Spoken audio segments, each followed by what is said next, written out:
जय हिंद दोस्तों, स्वागत है आपका हमारे YouTube चैनल स्मार्ट पाठशाला में। तो जैसा कि हम लोगों ने हिस्ट्री का 9 क्लास कवर कर लिए हैं और आज 10वां क्लास है, 10वां चैप्टर है। तो अगर आप इस चैनल पर नए हैं तो जाके प्लेलिस्ट बना हुआ है, चेक कर सकते हैं, सारा वीडियो मिल जाएगा आपको और एक एक करके कवर भी कर सकते हैं। और अच्छा लगे और अगर मन करे और भी सब्जेक्ट का इस पर वीडियो आएगा तो उसके लिए सब्सक्राइब कर लीजिए चैनल को। तो चलिए स्टार्ट करते हैं बिना देरी किए। लाल चेरी के नाम से प्रसिद्ध हुआ चेर शासक कौन था जिसने कर्नगी पत्नी के मंदिर का निर्माण कराया था? तो ये थे सेन गुटन वन, ऑप्शन सी पे है। दूसरा है तमिल का गौरव ग्रंथ जीवक चिंतामणि किससे संबंधित है? तो ये जैन से है। तमिल भाषा का मणिमेकलई नामक गौरव ग्रंथ किससे संबंधित है? तो ये संबंधित है बौद्ध धर्म से। निम्न में से कौन संगम युगीन व्याकरण रचना सर्वाधिक महत्वपूर्ण रचना मानी गई है? सर्वाधिक महत्वपूर्ण ये तोलका पीएम पीएम तोलका पीएम। ठीक है। निम्नलिखित राजवंशों में किसका उल्लेख संगम साहित्य में नहीं हुआ है? संगम साहित्य में बोला नहीं हुआ है, ये कदम्ब है, कदम्ब। ठीक है, इनका नहीं हुआ। संगम युग में उरेयूर किस लिए विख्यात था? उरेयूर ये कपास के व्यापार का महत्वपूर्ण केंद्र था। तोलकाप्पियम ग्रंथ संबंधित है व्याकरण और काव्य से, ऑप्शन सी पे है। धार्मिक कविताओं का संकलन कुरल किस भाषा में है? तो ये है तमिल भाषा में। किस संगम युगीन राज्य के संरक्षण में 3 संगमों का आयोजन किया गया? 3 संगमों का आयोजन किया गया, पांड्य। किसने उल्लेख किया है कि नंदों ने अपना कोप गंगा की धारा में छिपा रखा था? तो ये मालूलनार, मामूलनार, मामूलनार है ना, ऑप्शन ए पे मामूलनार ने। सुमेलित कीजिए, ऑप्शन 11 का हो जाएगा। चेर हो जाएगा धनुष, चोल हो जाएगा बाघ, पांड हो जाएगा मछली, ऑप्शन ए। आगे बढ़ते हैं, सुमेलित कीजिए 12 नंबर को सुमेलित कीजिए। तोलकाप्पियम, तोलकाप्पियर। ठीक है। शिल्पाधिकारम इंगा इनलागो आडिगल, इनलागो आडिगल। मणिमेकलई शीतलय संतार, जीवक चिंतामणि तिरुक्त देवर, तिरुक्तर तिरुक्त देवर, तिरुक्त देवर। ठीक है, तिरुक्त देवर। तो ऑप्शन ए हो जाएगा। आगे बढ़ते हैं, सुमेलित कीजिए 13 नंबर। तो ये कुरीजी पहाड़ी हो जाएगा, पलई मरुभूमि निर्जल स्थल हो जाएगा, मुल्लाई जंगल हो जाएगा, मरुदम कृषि भूमि हो जाएगा, नेउल तटीय प्रदेश हो जाएगा, ऑप्शन ए।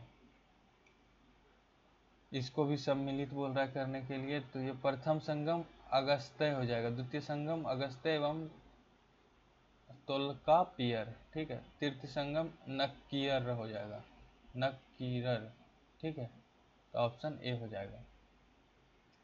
15 नंबर देखते हैं, कपाटपुरम या अल्वे में संपन्न द्वितीय संगम का एकमात्र शेप ग्रंथ कौन सा है? एकमात्र शेप ग्रंथ ये है तोलकाप्पियम। ठीक है। किस ऋषि के बारे में कहा जाता है कि उन्होंने दक्षिण भारत का आर्यकरण किया, उन्होंने आर्य बनाया? तो ये कौन ऋषि थे? अगस्त्य, अगस्त्य, अगस्त, अगस्त ऋषि थे, अगस्त्य लिखा हुआ है, अगस्त्य। चलिए, आस्ट्रेबो के अनुसार संगम युग में किस वंश के शासक ने रोमन सम्राट ऑगस्टस के दरबार में 20 ईसा पूर्व के लगभग अपना एक दूत भेजा? तो ये थे पांड्य नरेश ने, पांड्य नरेश ने। ठीक है। तिरुवल्लुवर की रचना कुरल या मुम्पाल को कहा जाता है? तमिल भूमि का बाइबल। ठीक है, ऑप्शन ए पे है तमिल भूमि का बाइबल। चलिए आगे बढ़ते हैं, 19 नंबर देखते। तमिल काव्य का इलियड कहा जाता है सिलप्पदिकारम को। सिलप्पदिकारम। तमिल काव्य का ओडिसी कहा जाता है। तमिल काव्य का ओडिसी मनी मेकलई को। ठीक है, ऑप्शन डी पे है। पुहर कावेरीपट्टनम की स्थापना किसने की? तो ये कारिकाल ने। मुजरिस किस राज्य का प्रमुख बंदरगाह था? मुजरिस किस राज्य का? तो ये चेर का था। किसके संबंध में यह कहावत है कि जितनी जमीन में एक हाथी लेट सकता है उतनी जमीन 7 आदमियों का पेट भर सकता है? कि कावेरी डेल्टा। ऑप्शन ए पे है कावेरी डेल्टा। सुमेलित कीजिए। चेर हो जाएगा सेन गुटनवन, चोल हो जाएगा कारिकाल, पांडे हो जाएगा, ये हो जाएगा नेडुजेलियन। Option A. आगे बढ़ते हैं। प्लिनी के ग्रंथ एवं अज्ञातनामक लेखक के ग्रंथ पेरिप्लस के अनुसार मोती के सीप पांड्य देश के किस क्षेत्र से निकलते थे? मोती के सीप किस देश के समीप निकलते थे? तो ये कोलचे थे, कोलचे।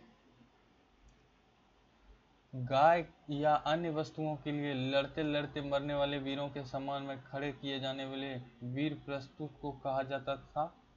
क्या कहा जाता था? वीरकल नाडुकुल। ऑप्शन ए पे है। प्राचीनतम तमिल देवता मुरुगन किस वैदिक देवता के सदृश हैं?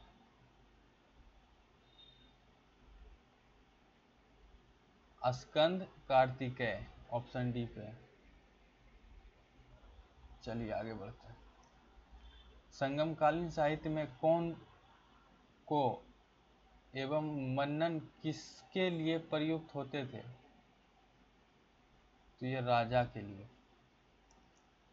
निम्नलिखित में से कौन संगमकालीन पतन पश्चिमी तट पर स्थित थे? नीचे दिए गए कूट का प्रयोग करके बताइए। तो केवल 3, तोंडी और मुसिरी। तोंडी और मुसिरी, केवल 3 और 4। ठीक है, आगे बढ़ते हैं। 30 नंबर देखते हैं। महाकाव्य शिल्पाधिकारम किससे संबंधित है? कथानक में जैन तत्व से। मनी मेकलई में लेखक कौन है? लेखक शीतले सतनार। आगे बढ़ते हैं। प्राचीन दक्षिण भारत के संदर्भ में कोरकई, पुम्पुहर और मुचिरी किस रूप में सुविख्यात थे? किस रूप में सुविख्यात? बोल रहे पत्तन।